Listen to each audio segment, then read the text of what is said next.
শাওয়াল মাস শেষ হওয়ার পরেই জিলকদ এবং জিলহজ মাস আসতে যাচ্ছে।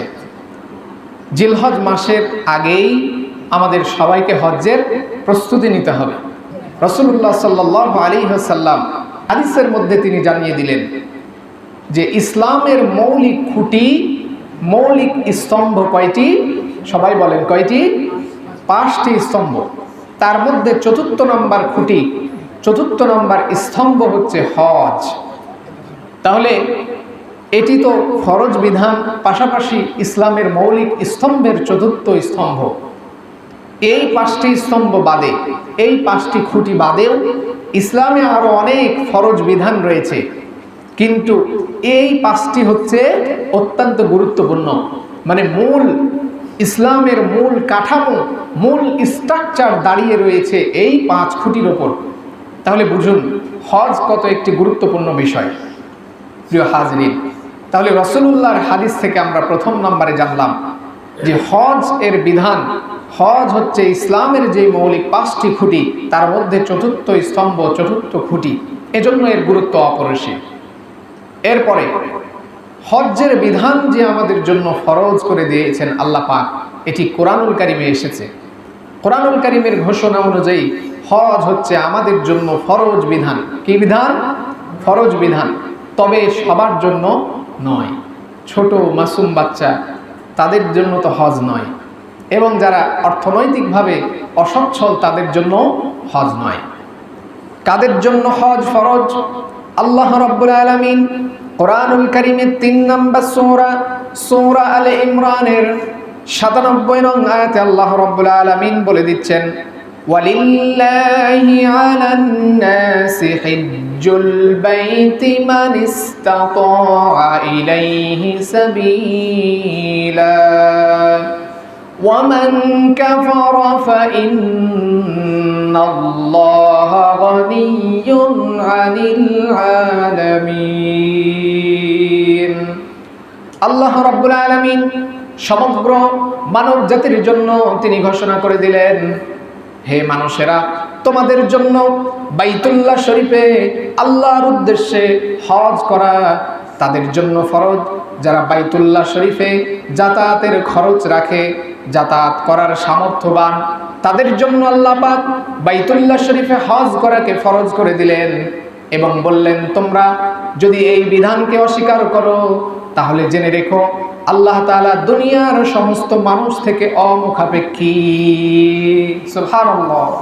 আল্লাহ তাআলা জানিয়ে দিলেন যে তাদের জন্য হজ ফরজ যারা বাইতুল্লাহ শরীফে জিয়ারত করার, যাতায়াত করার, সেখানে যাওয়া আসা, অবস্থান করা এবং পারিবারিক ভরণ পোষণ রাখার ক্ষমতা রাখে, এই সচ্ছলতা যাদের জন্য রয়েছে তাদের জন্য বাইতুল্লাহ শরীফে হজ করা কি? সবাই বলেন কি? ফরজ। প্রিয় হাজরিন, হজ ফরজ হওয়ার নেসাব কতটুকু? এই নেসাব ইসলামে নির্দিষ্ট নাই। যেমন জাকাতের নির্দিষ্ট কি রয়েছে? নেসাব রয়েছে, যে এতটুক পরিমাণ সম্পদ হলে জাকাত ফরজ হবে। 52.5 ভরি রূপের সমপরিমাণ অর্থ 1 বছর যাবৎ থাকলে জাকাত ফরজ, এবং স্বর্ণ যদি 7.5 ভরি থাকে 1 বছর যাবৎ তাহলে জাকাত ফরজ। কিন্তু হজের ক্ষেত্রে এরকম নির্ধারিত কোনো নেসাব নাই যে এত পরিমাণ টাকা থাকলে জাকাত ফরজ। এখানে একটি মৌলিক নীতি আল্লাহ পাক কোরআনের আয়াতে বলে দিয়েছেন, সেটি হচ্ছে তাদের জন্য ফরজ যারা সামর্থ্য রাখে বাইতুল্লাহ শরীফে যাওয়ার, আসার, সেখানে থাকার জন্য যে খরচ হয় এবং বাসার তার পরিবার পরিজনের জন্য যে ভরণ পোষণের প্রয়োজনীয়তা, এসব কিছুকে ম্যানেজ করে যার আর্থিক সচ্ছলতা রয়েছে সেই ব্যক্তির জন্যই হজ ফরজ হয়ে গেছে। প্রিয় হাজরিন, তাহলে এই মৌলিক নীতিমালার মধ্যে যে সমস্ত ব্যক্তিরা পড়ে গেছেন তাদের জন্য হজ ফরজ হয়ে গেছে। তাহলে যদি আপনার কাছে হজের যাওয়ার মতো সামর্থ্য হয়ে যায়, নামাজ যেমন ফরজ হয়ে গেছে, সময় হলে নামাজ পড়ে নিতে হবে, ঠিক তেমনিভাবে হজ ফরজ হয়ে গেছে, সময় হয়ে গেছে, আপনি হজ আদায় করে ফেলেন। হজ আগে আদায় করতে হবে নাকি দেরিতে আদায় করতে হবে? মানে ফরজ হয়ে গেছে, এখন বিলম্ব করা যাবে কি না এ সম্পর্কেও মতভেদ রয়েছে। তবে ইমাম আবু হানিফা এবং আহমদ ইবনে হাম্বল রাহিমাহুল্লাহ এই দুইজন ইমাম তারা বলছেন যে হজ ফরজ হওয়ার সাথে সাথে হজ করে নিতে হবে, তাদের মত। কারণ ইসলামের ফরজ বিধান এটি আপনার প্রতি ফরজ হয়েছিল। হায়াত মৌতের কথা তো বলা যায় না। আপনার প্রতি হজ ফরজ ছিল, কিন্তু আপনার নসিবে হজ হয়নি। হজ ফরজ অবস্থায় হজ করেননি, কবরে চলে গেছেন, আল্লাহ না করুক। তাহলে একটি ফরজ বিধান আপনার জন্য কি হয়ে গেল? ছুটে গেল। ইসলামের মৌলিক 5টি খুঁটি ছিল, তার মধ্যে আপনার জন্য ফরজ ছিল কিন্তু আদায় করেননি। তাহলে দেখুন, আপনার জন্য আপনার জান্নাতে না যাওয়ার কারণ কিন্তু এটি হয়ে যেতে পারে। এজন্য ইমাম আবু হানিফা এবং ইমাম আহমদ ইবনে হাম্বল তাদের মত অনুযায়ী হজ ফরজ হয়ে গেলে আর দেরি না করাই উত্তম, দ্রুত করে ফেলা এটি ভালো। যদিও অন্যান্য ইমামগণ বলেছেন যে না, বিলম্ব করার সুযোগ রয়েছে, বিলম্ব করার সুযোগ রয়েছে যদি ক্ষেত্র বিশেষ কোনো বিশেষ প্রয়োজনীয়তা থাকে, অনেক বেশি প্রয়োজনীয়তা। যেহেতু জীবনে একবার এটি নামাজের মতো বারবার কি পড়া লাগবে না, ফরজ হয়েছে, জীবনে একবার করে দিলেই আদায় হয়ে যাবে। আর দ্বিতীয়বার আপনি যদি চান করতে পারেন সওয়াব হবে, কিন্তু না করলে আর গুনাহ হবে না। এই জন্য দেরি না করে তাড়াতাড়ি করাই উত্তম। তবে কেউ যদি কোনো বিশেষ কারণে দেরি করে সেটি গুনাহের হবে না, কিন্তু উত্তম হচ্ছে তাড়াতাড়ি আদায় করে ফেলা। আমাদের সমাজে, আমাদের মানুষের মাঝে একটা মিথ্যা এবং ভ্রান্ত ধারণা প্রচলিত এরকম আছে যে ছেলে মেয়ের বিয়ে শাদী না দিলে, ছেলে মেয়ের বিয়ে শাদী, বাড়িঘর এগুলো যদি না করা হয় তাহলে হজে যাওয়া ঠিক না, বা হজে মনে হয় যেতে হয় না। এইরকম ভ্রান্ত ধারণা, প্রচলিত ধারণা ছড়িয়ে রয়েছে, কিন্তু আসলে এটি সম্পূর্ণ ভ্রান্ত এবং মিথ্যা ধারণা। আপনার হজ ফরজ হয়ে গেছে, আপনার ছেলে আপনার মেয়ের বিয়ের সাথে এর কোনো সম্পর্ক নাই। হজ ফরজ হয়ে গেছে, আদায় করে চলে আসুন। অনেক মানুষ এটা মনে করে, কিন্তু ইসলামের কোনো বিধান বা কোনো রীতি এটি নয় যে আপনার সমস্ত ছেলে মেয়ের বিয়ে দিয়ে বা সব কাজ সম্পূর্ণ করে আপনাকে হজে যেতে হবে, বিষয়টি তা নয়। আপনার প্রতি হজ ফরজ, আদায় করে ফেলাটাই হচ্ছে গুরুত্বপূর্ণ। প্রিয় হাজরিন, আল্লাহ রাব্বুল আলামিন ইব্রাহিম আলাইহিস সালাতু ওয়াস সালামকে দিয়ে যখন কাবা ঘর নির্মাণ করালেন, কাবা ঘর পুনর্নির্মাণ করালেন, প্রথমত অবস্থায় তো কাবা ঘর ছিল ইব্রাহিম আলাইহিস সালাম, আবার দ্বিতীয়বার পুনর্নির্মাণ, এটাকে ভেঙে আবার সুন্দর করে যখন গঠন করলেন, আল্লাহ পাক এই সমস্ত মানুষ যারা সামর্থ্যবান, এই যে যাদের হজে যাতায়াত করার, মক্কা শরীফে যাতায়াত করার সামর্থ্য রয়েছে, তাদেরকে আল্লাহ পাক ইব্রাহিম আলাইহিস সালামকে দিয়ে ঘোষণা করতে বললেন। আল্লাহ পাক বললেন, হে ইব্রাহিম, তুমি সমস্ত মানুষের উদ্দেশ্যে সবার জন্য ঘোষণা করে দাও তারা যেন এই বাইতুল্লাহ শরীফে এসে হজ করে। কোরআনুল কারীমে আল্লাহ রাব্বুল আলামিন এই কথাকে সূরা হজ্জের 27 নম্বর আয়াতে আল্লাহ পাক এইভাবে বলছেন, ওয়াআযযিন ফিন-নাসি বিল-হাজ্জি ইয়াতুকা রিজালাও ওয়া আলা কুল্লি দামিরি ইয়াতিনা মিন কুল্লি ফাজ্জিন আমিক।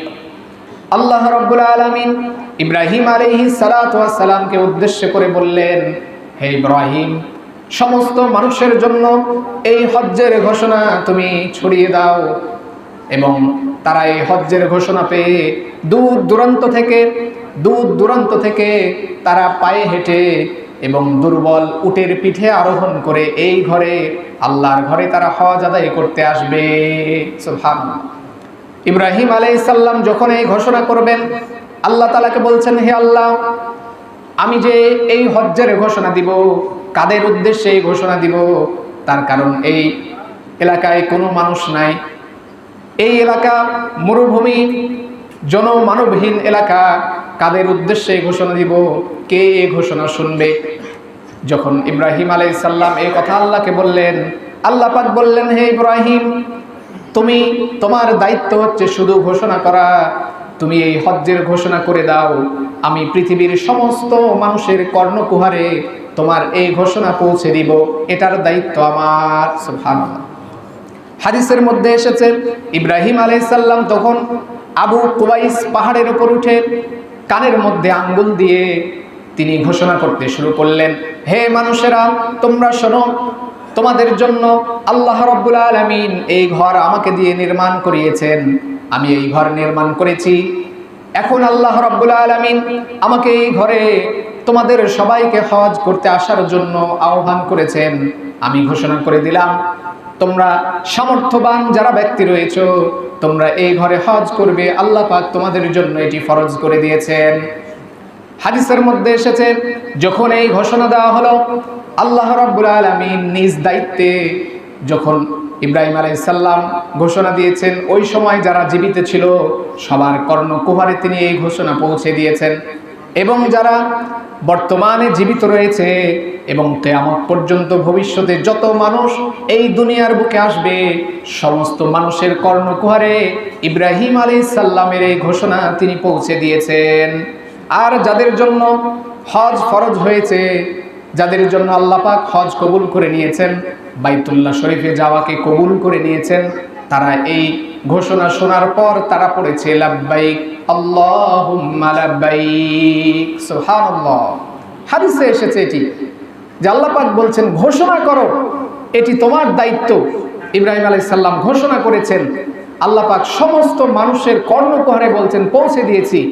আর হজ যারা করবে এটা আল্লাহ পাক কবুল করেছেন যারা এই ঘোষণা শোনার পর বলেছে লাব্বাইক আল্লাহুম্মা লাব্বাইক। এই জন্য মক্কা শরীফে, হারাম শরীফে প্রবেশ করার সাথে সাথেই এই তালকিনটা দেখবেন পড়বে হাজিরা, লাব্বাইক আল্লাহুম্মা লাব্বাইক, লাব্বাইক লা শারীকা লাকা লাব্বাইক, ইন্নাল হামদা ওয়ান নি'মাতা লাকা ওয়াল মুলক লা শারীকা লাক। এই তালকিন তারা পড়তে থাকে। তাহলে হজ কিন্তু সবার ভাগ্যে নসিবে হবে না। অনেক মানুষ সামর্থ্যবান, কিন্তু এই যে এই ঘোষণা কর্ণকুহরে গেছে, তারপরেও তাদের জন্য হজে যাওয়া এটি কবুল হয়নি, কারণ তারা পড়েনি লাব্বাইক আল্লাহুম্মা লাব্বাইক।